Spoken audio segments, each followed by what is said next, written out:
Hey, hey, Hey, can you guys hear me well? Yep. yes, we can. What's Thank you so up? much. What's happening? Thank you so much for joining me today.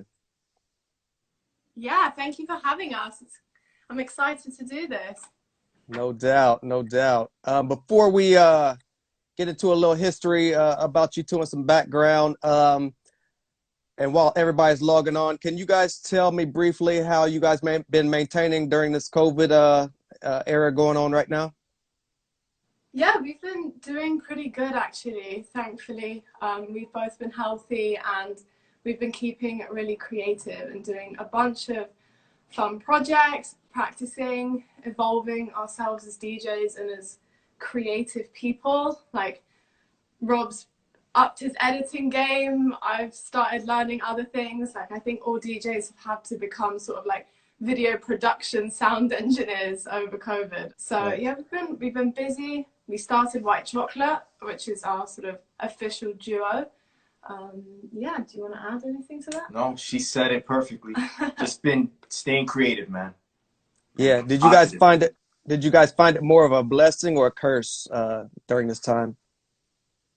For me, and I feel weird saying this because I know a lot of people are hurting right now, Right. whether it's economically or emotionally, physically, not being able to really interact with their friends and go to clubs and bars.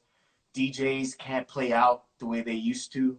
But for me, honestly, this whole thing has propelled my hustle.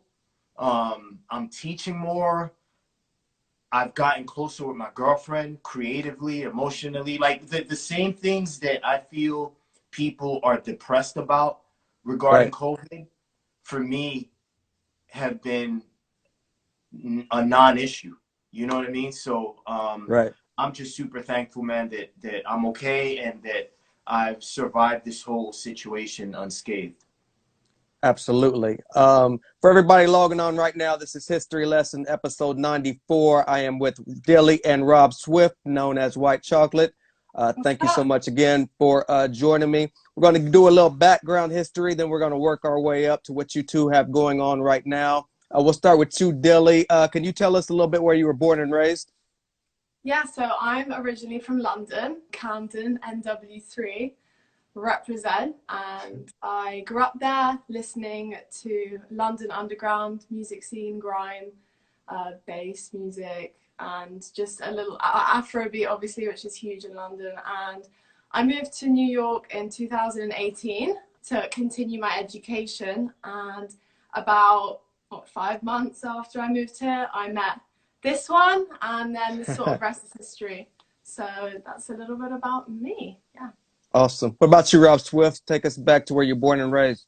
Born and raised in Jackson Heights, Queens. Grew up with an older brother that was immersed in hip hop music and hip hop culture, and I learned the ropes through him. Man, I dabbled in breakdancing, I dabbled in graffiti, I dabbled in rhyming, I dabbled in obviously DJing, and out of the four elements, DJing was the one element that I felt I was best at, so I stayed with that and feel like I've been doing it the majority of my life. Well, not even feel like I have. That is a fact. And Right. and it's just been fun here in Queens because, you know, worldwide people are accustomed to hearing the narrative that hip hop started in the Bronx, and while it did, Queens played a pivotal role in the culture and the way it's grown. Um, and I was there to see it, through the eyes of my brother, who was just one of those kids on a cardboard, you know, piece of box on a corner somewhere breakdancing with a radio and his friends. You know what I mean? Like I used to see my brother just really get into the culture, and I don't know. When I look back and think about like the way I started and where I ended up, it's just a huge honor, man, and a supreme blessing that I'm here and able to continue to do something that I love and have grown up doing for fun. Dope. Dilly, growing up in London, what kind of obstacles, if any, did you have to endure growing up there? Obstacles. Well, I grew up. in quite a mixed environment, and so growing up in the city, you have hyper stimulation, you might say. And so, I mean, living in a city is a blessing because you have all the culture, all the art, all these subcultures meshing around. And honestly, I wouldn't say there was any obstacles necessarily, apart from the weather, I mean, Right. which is grey all the time. But aside from that, London's so vibrant. And I really had a great time living in London. I think I moved to New York mainly just to get a breath of fresh air and experience something new elsewhere. And New York's obviously an incredibly culturally vibrant place. But yeah, like shout out to my London family and London, because, you know, London's a great place. And yeah, no shade to London. What about you, Rob Swift? Any obstacles growing up where you were from? Well, my experience is different than Dilly's because I grew up not in the best of economic situations. You know what I mean? Like my mom and dad migrated here from Colombia. And in Colombia, they were professionals, you know, young professionals. My dad was a supervisor at a hospital where my mom worked as a nurse. And that's how they met. So, you know, they had their hustle going on in Colombia, but then my dad, I think, came to the realization that he wanted to provide a platform for his offspring to do better than him, you know? And I feel like all immigrants think about America as being that country that you could be whatever you want to be and have success. And my dad wanted to live that American dream. So he migrated here in the late 60s and got himself situated, sent for my mom and my older brother. And I was the first American born out of the family. And they had to start from scratch. Excuse the pun. Right. But yeah, they had to start from the very beginning, man. So my mom and my dad both took up jobs at factories and they were working with their hands, you know. And to this day, like whenever I tell people that, like I think about my dad's hands, and you could see that that guy has worked with his hands for the majority of his life, man. And so you know, it wasn't obstacles. Yeah, like we had economic obstacles because obviously my parents were here trying to make a way for my brother and I, and they had to like scratch and claw. So, you know, I could have easily been one of those kids, like a lot of my friends growing up in junior high school, that ended up doing a life bid in jail. Right. Or worse, you know, 6 feet under. You know what I mean? Because I grew up in not the best of economic situations. And when you're not in that situation of like being able to just buy whatever you want, whenever you want it, and you have influences that will tell you, well, let's turn to selling drugs or robbing people or whatever the case is, it's easy to follow that path. But thankfully, you know, although there were obstacles, music kept me focused and DJing kept me focused and wanting to be better than my brother and as good as Red Alert and as good as Chuck Chill Out kept me home safe practicing, you know? So to this day, I'm still that dude that like, I'd rather be at home practicing with Dilly, coming up with a dope routine than out at a bar, DJing even a lot of the times. Cause I don't know, I just feel like being creative at the end of the day is the most important thing, regardless of, as you asked, like what the obstacles are. Like, as long as you're creative, man, everything works itself out. And obviously, in my case, it has. Very dope. Dilly, growing up in London, what was some of your earlier musical influences before you got into DJing? What were you listening to coming up? Well, I had a really varied musical experience because from the age of like 2 or 3, I started playing the piano. And then a couple of years later, the violin came along and then the saxophone. And I was involved in like the Royal Academy of Music and a lot of like heavy classical music experience, orchestras, ensembles. So I was really highly like officially educated in classical music. But then as I got older and a bit more independent, I started delving into sort of popular music, right? And my parents had me listening to, a lot of progressive rock. So Queen, then like the punk and post-punk stuff, like The Clash, because my dad was sort of that era.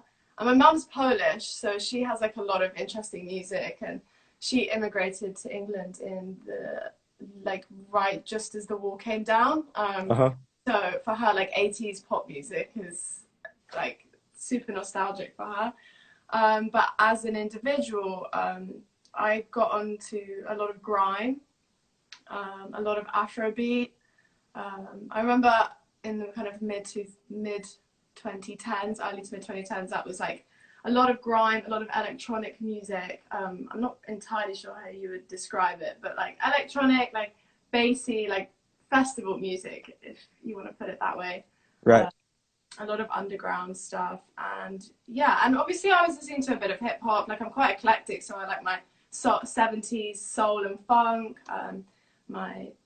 I'm super interested in music because of my classical music education. It kind of opened me out to the theory of it. So yeah, definitely an eclectic taste, but at least whilst I was in London, yeah, grime, Afrobeat, and electronic music was like the big influences in my life. What about yourself, Rob Swift? What were you listening to before DJ became a career move for you?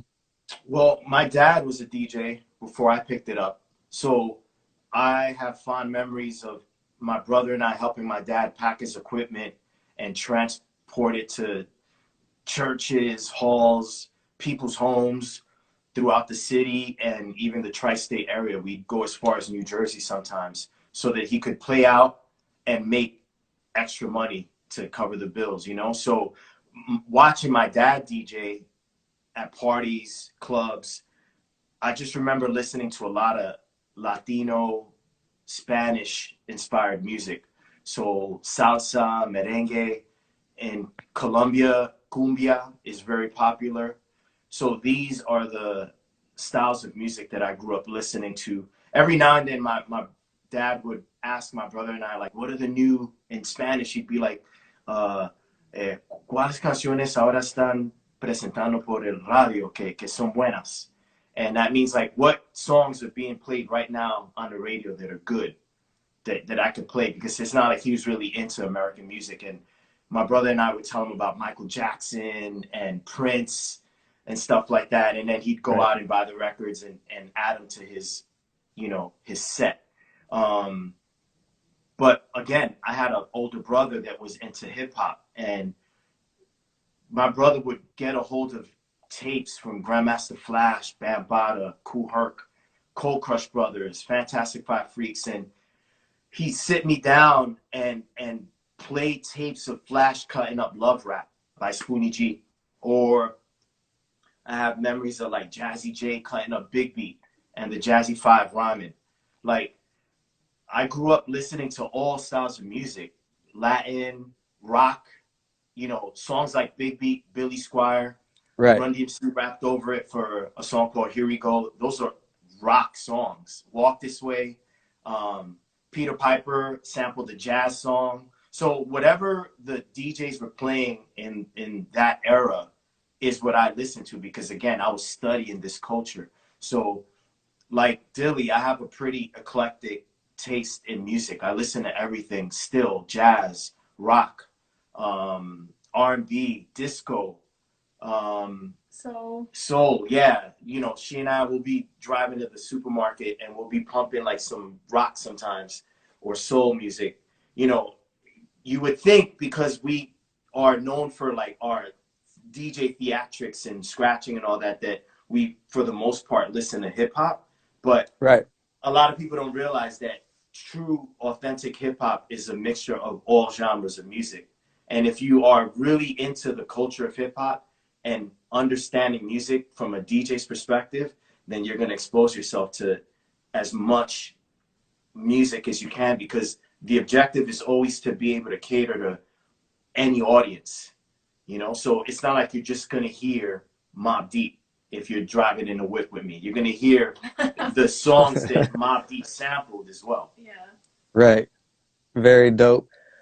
Dilly, at what point did you decide to pick up the turntable and pursue that a little more? It's a good question. I always had an inkling that I might want to do something like that because, you know, as a musician, DJing sort of like, you know, another limb of that body, you know. So I bought some controllers that I literally never touched a couple of years before I moved to America because I tried to learn online and it was just this cacophony of like bad DJ like tutorials. So I was like, okay, no, maybe this isn't the right time for me. Then I moved to New York and I took a class just as like something to fill up my schedule, which was DJ skills and styles. And that's how I met Rob. And yeah, I was really interested in Rob as a person because he's obviously really accomplished. He's done something very creative with DJing, which is not the usual sort of like knob twisting techno DJ, which no shade to that, but like that's kind of mainly what I'd seen. You know, growing up in London where like, at least when I was growing up, hip hop wasn't something I would like go and see in venues that often. Maybe, you know, Schoolboy Q and people like that would perform, but not like OGs. You know, I didn't see, you know, Mathematics DJing for Wu-Tang, for example. So I just jumped really deep, really quickly into turntablism and like hip hop from an educational standpoint and the way Rob was teaching it, like breaking it down right from the beginning, the Bronx, Grandmaster Flash, Cool Herc, Bambaataa, like all of that part of hip hop I'd never really known. I'd kind of only really known mainly 90s hip hop onwards. And yeah, I just kept asking you loads and loads of questions and watching videos after class, and I was like, yo, this shit is crazy. Like this is actually like a musical instrument. This is a skill. And like I'd quit classical music like a couple of years before that. So I had this like void in my life where I wanted to do something physical with music and create, but I didn't really have a channel for it. And then sort of all the elements came, you know, all the planets aligned basically, and it's been history since. Like I've jumped into it and I love it, and it's been my outlet for creativity pretty much since. So yeah, I mean, you can ask Rob because he's been there since day one with me. She's dope. She's really dope, man, because, you know, a lot of people from Dilly's generation that get into DJing do it for the social clout, you know, because they know that being a DJ right now is probably the most popular thing you could do as an artist, you know? Right. So there are people that go out and spend $2,000 on a mixer, you know, $1,800 on a turntable that doesn't even have tone arms, and a $2,000 laptop, and download a bunch of MP3s, and then they're like, all right, I'm a DJ now and I'm gonna post videos and that means I'm gonna get followers, and you know, they think about the outcome rather than the process. Right, exactly. And she was not like that. She was more process oriented, and that just made a big impression on me because we need more of that. And naturally, when you meet someone and you connect over something, then that energy propels you and you start to vibe on other levels. And that's what happened with us. You know, we naturally just became super close, and now we're just this cool team, and we post our videos and we have fun and we share our passion for DJing together with people. And it's been a blessing, man. And that's what we've been doing like this whole lockdown. It's just growing as a couple that loves DJing and enjoys music. And as an editing team, you do not realize the work that goes in before those videos and shit. Right. But just to add to Rob's point, I think something that helped me have that perspective on DJing from the beginning is that I had been a musician, so I kind of understood like the process of learning an instrument before that. So when I saw you turntablism Ming, or whatever the word is, you know, you'd be doing all this stuff, and I'd show somebody who wasn't necessarily a musician and be like that sounds cool, but like I don't really get it or whatnot. And so some people maybe see the turntablism thing as like something extra or whatnot, and like I saw it through the lens of somebody who's already learned an instrument. So going from something like classical music where it's just rigid and reading notes, basically, is you can express yourself, but within a very tight framework. And I remember the first time he asked us to scratch out loud, nearly had a brain meltdown. I'd never ever had to really truly improvise something Like even on the saxophone, I never got to the point where I was like super free with improvisation. Like I kind of stopped at the point I had to start improvising. And I think there was this mental block that I'd never worked through before. So after he first asked us to scratch, I went home and cried because I was like, oh my God, like, like my brain is just freaking out. And then after that, I just like slowly worked through this like blockage or this part of myself I hadn't opened. And like now I love scratching and being able to express myself. So it's definitely been a really cool and interesting journey for me, and the comparison between like performing music as a classical musician and then performing music as like a DJ, you know? So. Right. I can tell you definitely asked the right questions. Just looking at your videos, I would say you've been DJing for about 20 years or so. So I guess that's not the case, but you definitely dove straight in, and you're doing a fantastic job because, like I said, it looks like you've been at it for a long time. So you would say only a couple of years at this point? Year and a half. Year and a half. Crazy. Well, thank you. I appreciate it. So at what point did you take it serious, Rob Swift, growing up? When did you know this is something you wanted to pursue and you were getting great at it?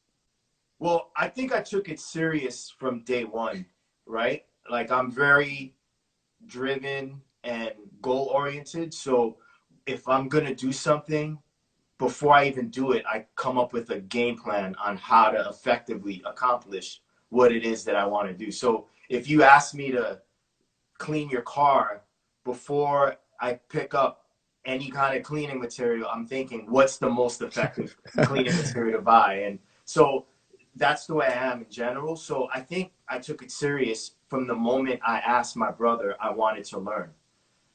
I didn't really see myself taking it beyond the bedroom until I saw LL Cool J walk across the stage on Channel 11. I forgot what year it was, but he came out in his red fucking running and red Kangol. And I remember I looked at my dad and I was like, that's what I want to do, you know? And fast forward to when I was 19 years old, I got introduced to a guy named Dr. Butcher through a mutual friend of ours named Juju. Juju's in a group called the Beatnuts. Yes. I'm sure a lot of people watching are familiar with the Beatnuts. Right. And I met Dr. Butcher, and I had like it was just basically a life-changing moment. You know, the trajectory of my perception of where I could take DJing just was altered that day because I was seeing someone do all the crazy stuff that I heard Cash Money and Jazzy Jeff do up until that point, but I was seeing it live in the flesh in this guy's room with Juju next to me. And I was just like, wow, like it just made an impression on me physically that I can't really put into words. And I remember after he stopped DJing, I asked him, like, the way, you know, if you watch a martial arts movie and there's always the storyline goes, there's a young man that wants to learn how to fight, and he asks the older man to teach him. You start to see that student-master relationship develop. That's exactly what happened with Drew and I. Like, I asked him to take me on as a student. He did. And for 7 months, we trained, or I should say he trained me. And I entered my first battle and placed third in that. And then the following year, I trained for those 12 months and entered the same battle and won. And that's when I realized, like, wow, that there's more to this than me just doing it for my friends, like house parties, or for myself in my bedroom, that I could share my creativity with a bigger audience. And I haven't looked back since. I'm glad you mentioned some of those battles. Can you take us back to what you consider your most memorable competition? I would say my most memorable competition, there are two. It's hard to pinpoint it to one. The first one, obviously, is the battle I won, because as a DJ,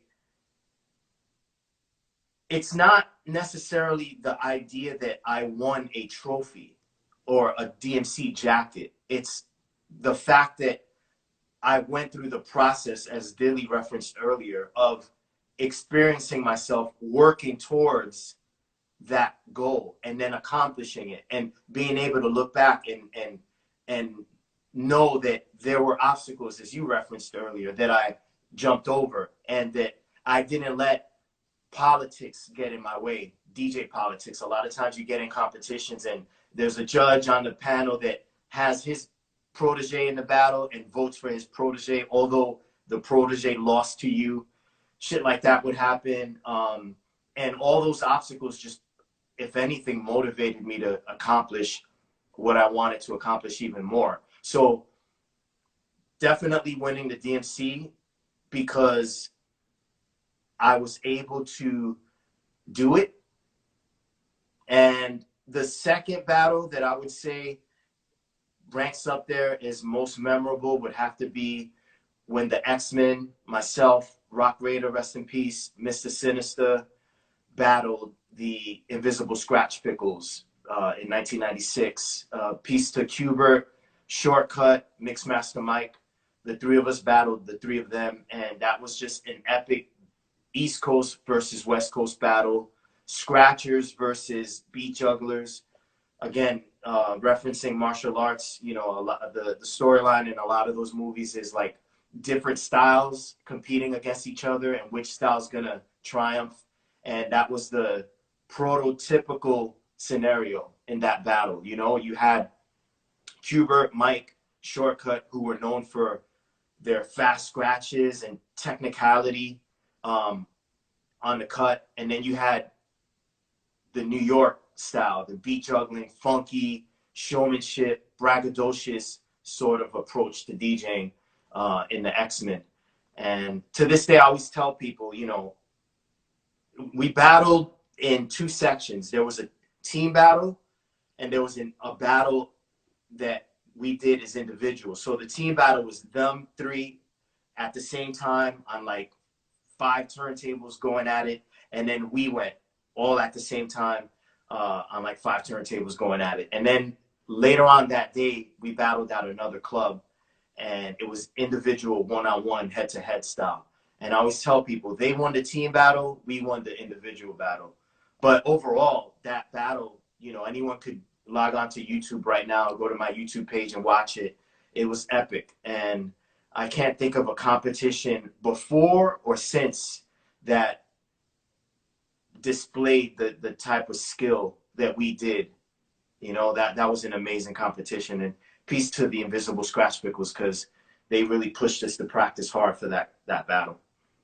No doubt. Back to you two. At what point did you guys say, hey, let's get together and, you know, form this team, White Chocolate? Oh. No, be honest.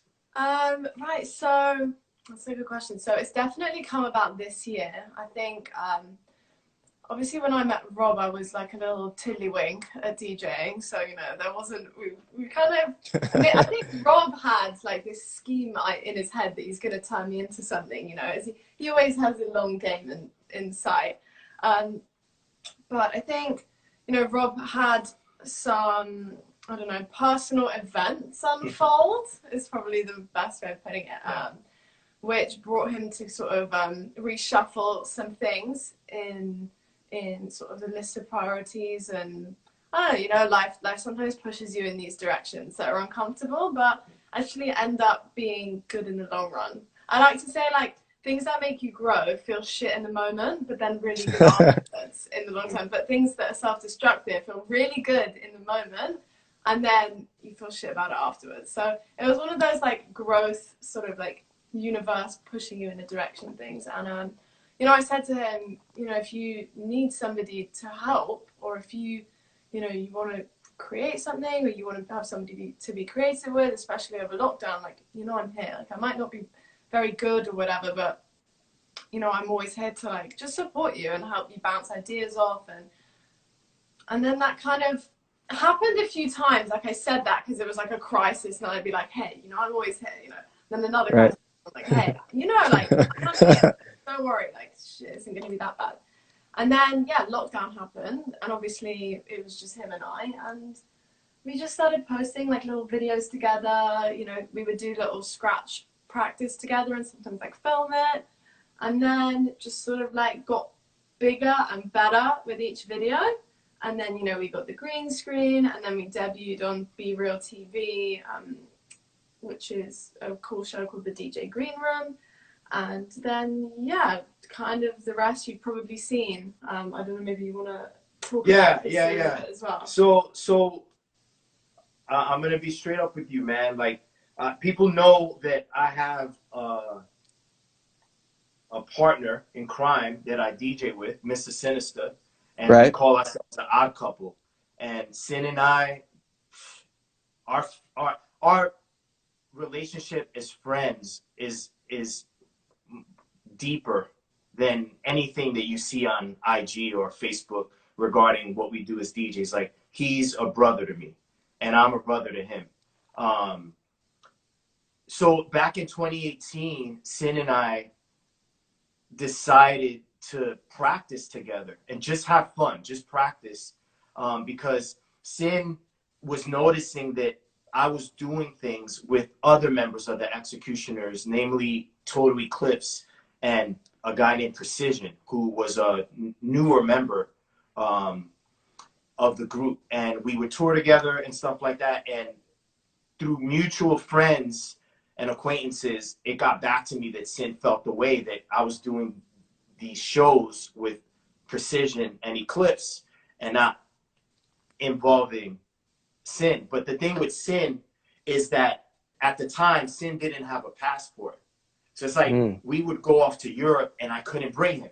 You know what I mean? And anyone that knows Sin out there, and I have no qualms about speaking about this because this is public information, knows that Sin could be a live wire. You know what I mean? He could just be one of those guys that, like, just wows out sometimes. You know what I'm saying? So, but that said, he's a brother to me. So at the end of the day, regardless of whom or what, when it comes down to being creative and the fact that he and I were mentored by the same person, Dr. Butcher, I'm always going to tap Sin to do shit that has to do with those turntables. Yeah, you know what I mean? Rob really looks out for him. Like, you always have Joe's best interest. And the whole Odd Couple came out of like you trying to help him. Yeah, we were practicing just for the fun of it because Sin felt a way about me touring with Precision and Eclipse.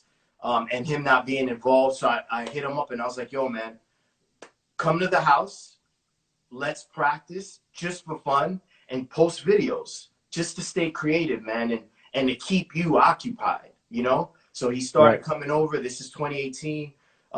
We're having fun posting videos. Next thing you know, promoters are seeing these videos of us cutting it up here in this room and asking me if we were interested in flying to Charlotte, North Carolina, Jacksonville, Florida, Los Angeles. We were touring not based off an album, based off YouTube videos that we were posting. You know what I'm saying? We started touring, and then a year went by and Sin came over for another practice session. And he was like, yo, man, let's put together an album because we've toured. People are gonna want to see and experience more of us, and there's but so many tours we're gonna get off YouTube videos. Like, we should put out a proper project. So we released an album called The Odd Couple. Well, actually, we released an EP called The Odd Couple on Fool's Gold Records a year ago in 2019. And when we put that out, then things exploded even more. And now whereas in 2018 we're touring the nation, the different states in this country, we started getting offers to tour outside of the country. And there was this one particular date we had in Toronto, and we get to customs, and unfortunately they didn't let Sin through customs, and we had a gig. You know what I mean? So so that's where that, Sin, again, people know this about him, man. Like, he's a live wire sometimes, you know what I mean? So there were things that they saw in his record that made them feel like we can't let this guy in our country. So real talk, Yeah, I had to do the show by myself, right? Right. And it was a big gig. Festival. There was a big festival in Toronto, Canada. Which was really fun. It was a really cool Yeah, thing. it was really dope. It was really dope for Scratch Bastard, his barbecue festival. Right. So, Right. and it was myself, Dilly, Sinister. A couple of my students flew up there just to see us perform. But I think the experience of watching me have to deal with Sin not being able to get through customs and troubleshoot what I was going to do by myself, because we had prepared an Odd Couple show. Now I got to go up there unprepared, and to kind of bring it back full circle. Again, I'm that guy that likes to have a game plan in order, right, before I execute, and then having to like within an hour or so figure out what I was gonna do. It just stressed me out, I remember. And that's where Dilly stepped in, and she was just like, fuck. I think she felt like, I'm here and I'm learning how to DJ, but like I'm not good enough right now to bail Rob out. Like I can't help him. And I think that made an impression on her. And she told me, she was like, yo, like train me more, train me harder, Rob. And like I wanna get better so that like if something like this were to happen again, I could be there for you, you know. And just talking about it, man, like I get emotional because she stepped up, and that's what like a ride or die girlfriend does, you know what I mean? She stepped up, No and doubt. and here we are, literally a year and 2 months later, and we're I mean, Rob didn't really take me seriously when I said that back then. He was like,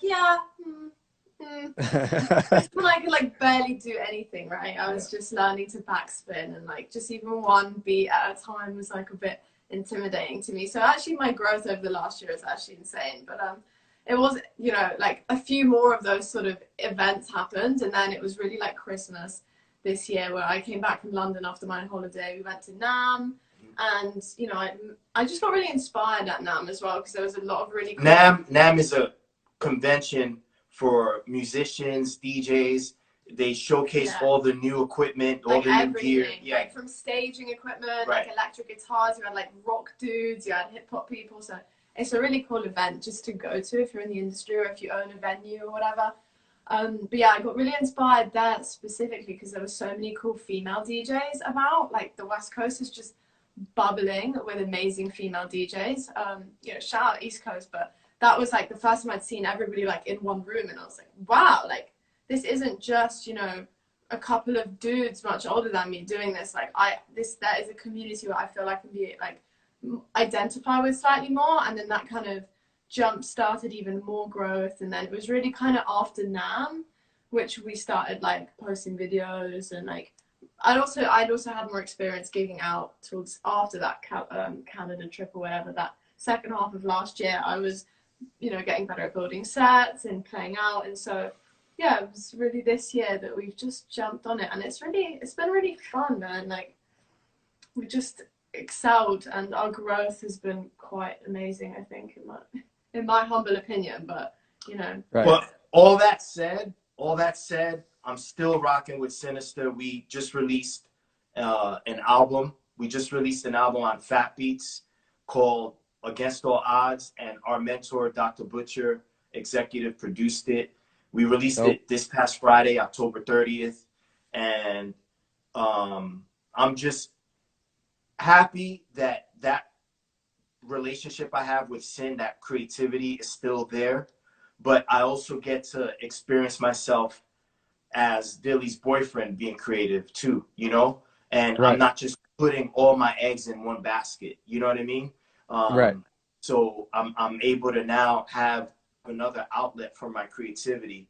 And that makes it so that I'm not stressed out and trying to micromanage every situation. You know, the cool thing rocking with Dilly for me, or one of the cool things, because there are many, but one of the cool things is, you know, with her, I get to just not have to shoulder a lot of the administrative responsibility that I typically do when I'm working really with anyone, to be honest with you, because again, I'm so focused and so driven that my experience with people usually is, oh, well, Rob got it, because he loves doing that kind of shit. Like, you know, Rob got it. Rob will do the interview. Rob got it. He'll write the bio on the group.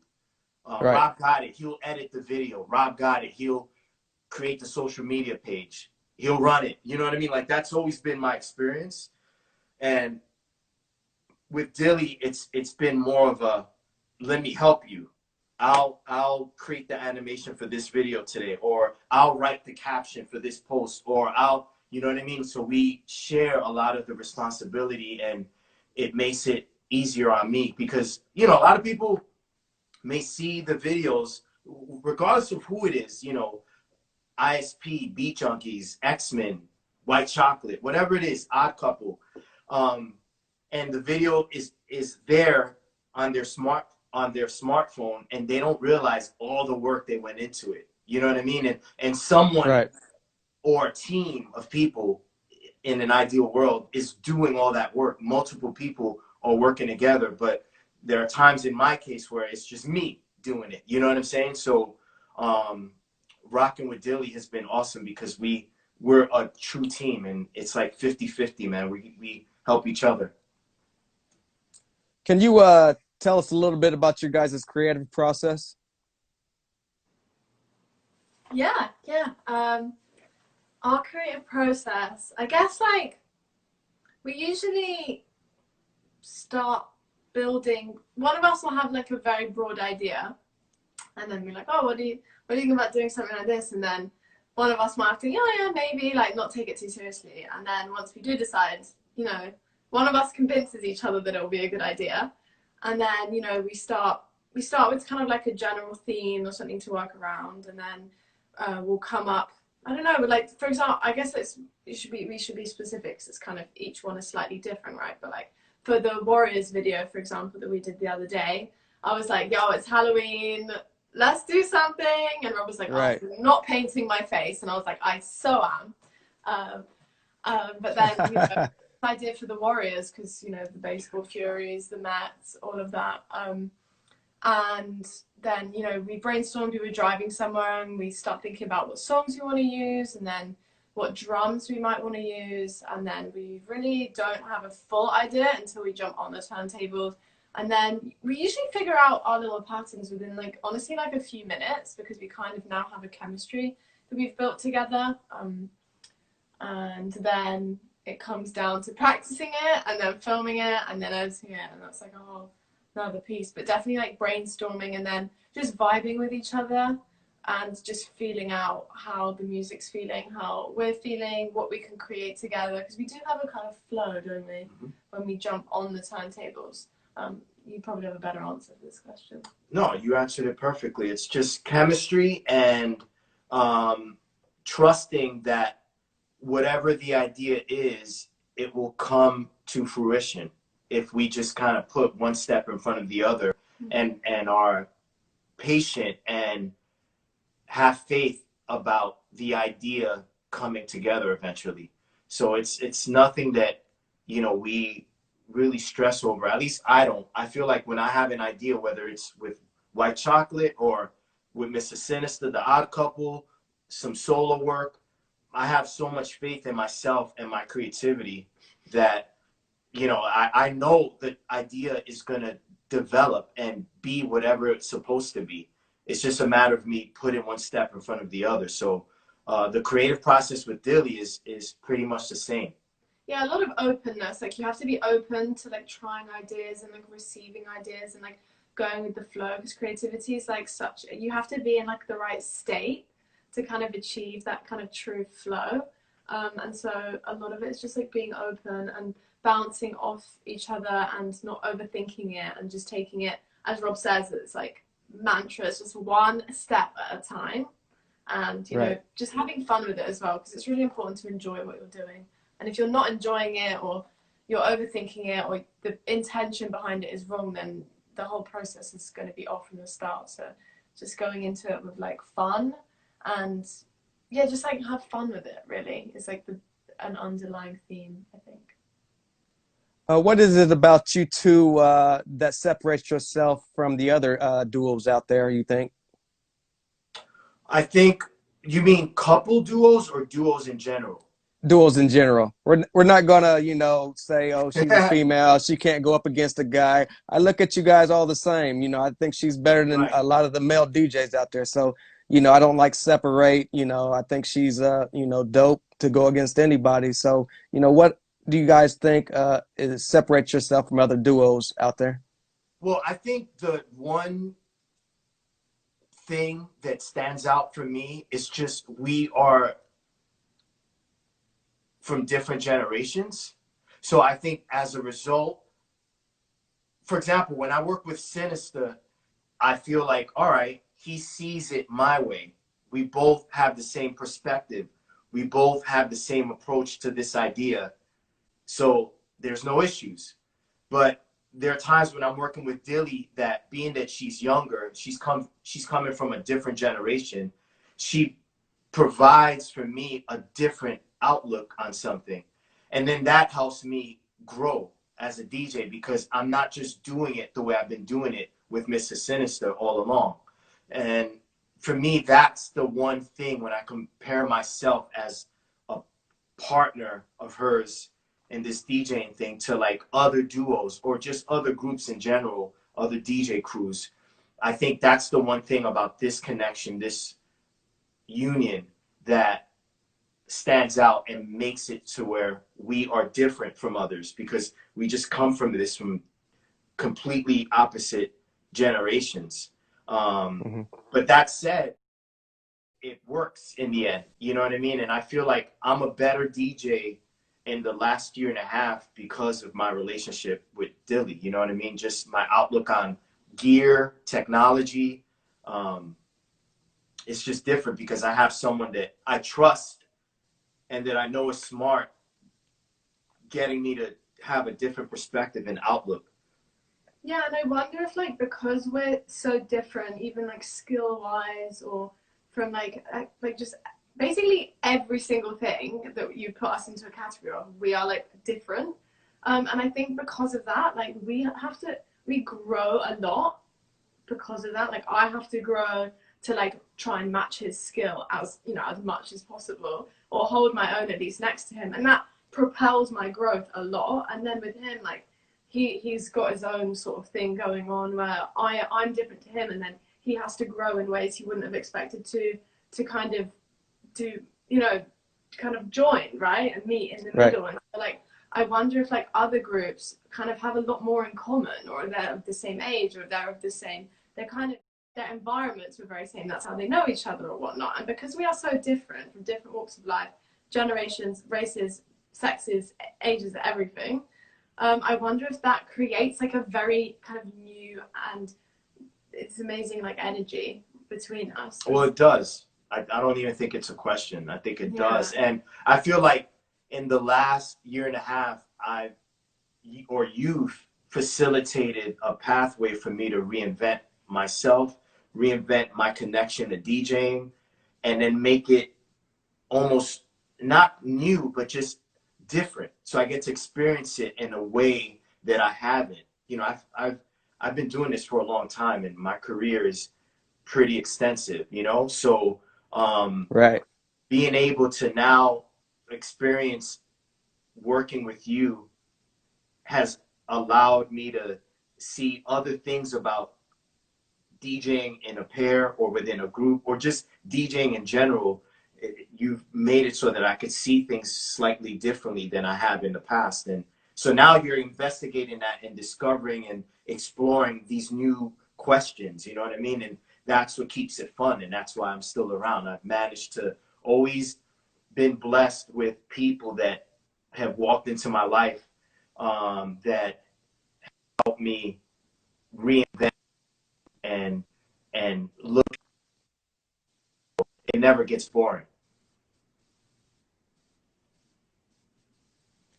I am absolutely having a ball seeing you guys do what you do. We have about 5 minutes before we get out of here. Can you tell the viewers what you guys have coming up in the future? Yeah, so Well, I don't know what we can tell you really, but obviously we're just going to keep going from strength to strength and creating more. We've got kind of other more like digital projects coming along. I don't really know. Maybe you should answer this because I don't know what we should tell. No, just tell them what you got going on. Just tell them. But, well, I don't know. You know, I don't want to spoil anything.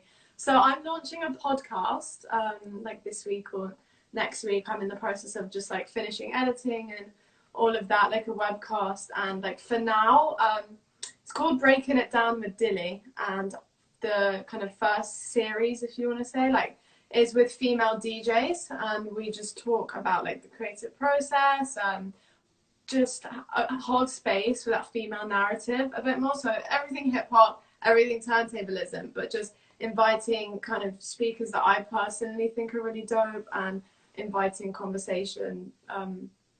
Just seeing how it goes, because every guest is different, right? So every guest takes you on a different journey. So that's coming like next week. Then we're also like a long-term project is sort of digitizing some of the Brolic Army and creating like a platform / app website. Brolic Army is my school of DJs that I teach worldwide, and we're thinking about creative ways of expanding my reach and not just teaching on YouTube, for example, or posting a Instagram video. There's nothing really etched in stone or anything specific that we could say about it, but it's just an idea that we have that we're gonna, you know, we've been planting seeds, and I'm sure in the new year things will grow and develop more in that area. And again, right now, because the future is not promised, right now I have an album out with Mr. Sinister, executive produced by Dr. Butcher, called Against All Odds. We got cameos from Kid Capri. Respect to Kid Capri for joining us on this project. DJ Qbert, DJ Ace, The Cut Lieutenant, Total Eclipse, Ray Luger, Kia Jeffries, Key Turner, CJ Moore, Jeez. The Real DMT, Uptown Bodega, Aton Noise.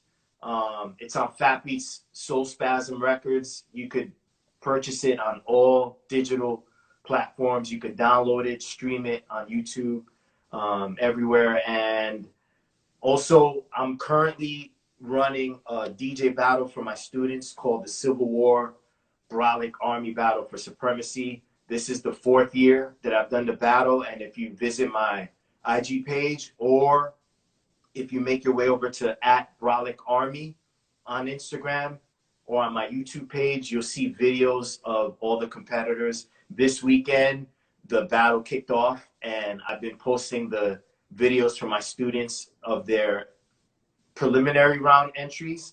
And tonight, I'm gonna announce on all my social media platforms who made the top 8. And then the top 8 DJs starting tomorrow for Turntable Tuesday compete in a head-to-head style competition, and we'll battle it out. And then in about 3 weeks, we'll be at the finals, and it'll be the final 2 DJs. So I'm excited about that. And I'm sure, you know, as time moves, she and I are going to move with time, and we'll figure out some other cool hustles, man. So visit our White Chocolate page at WHITECHOCO7ATE. White Chocolate. We got at Dilly.Rowe. We got at Brolic Arm. And yeah, you could keep up with everything that we're doing and plan to do in the future. Hey, I want to thank you two so much for joining me this evening. Thank you for everything you're doing for the culture. Anything you guys got going on, please return and we'll talk about it again. Right on. You know, thank you again, Dilly, for joining us. Thank you, Rob Swift. This has been episode 94 of History Lessons, and we'll see you again. Thank you guys so much. Thank Peace. you.